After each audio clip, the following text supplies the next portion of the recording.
देख रहे हैं Shisha 360. आ गया हूँ मैं again, Mr. Haze from America. And this boy, this is the boat. One brother is missing today. Yeah, busy for container order. Yeah. Okay. And now, what is the new this time? Shisha Messe Frankfurt. Well, we introduced a couple of new flavors at the show. One of them, which I love, Cotton Clouds. It's like cotton candy ice cream. It's cold, it's refreshing. Also at the same time, it's creamy.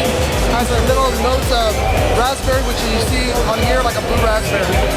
Also, we got Sinful Mint. Sinful Mint is a very, very cold, but yet nice hit of cinnamon flavor. With every pull, it rips it right through. And also another one's called BOF, meaning bunch of fruits and bunch of flavor. But the main two flavors in here is kiwi, strawberry, with a cooling agent. It's very refreshing. People have been smoking it. We're almost out of stock on all these at the show. So it's been a great fair.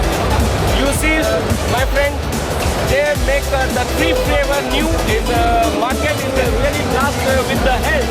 It's the sun blue and the cotton cloud and then BOF. I already tried their BOF. Is a really very nice taste and very sweet and very yummy taste. And you must be try the Mr. Haze Shisha flavor in America. Okay, and then here is the down below. You can see the details where you can buy and see the smoke quality already. I tell you, I already smoke. And he give me this box for the try. And then of course I try and then I upload my trial video for this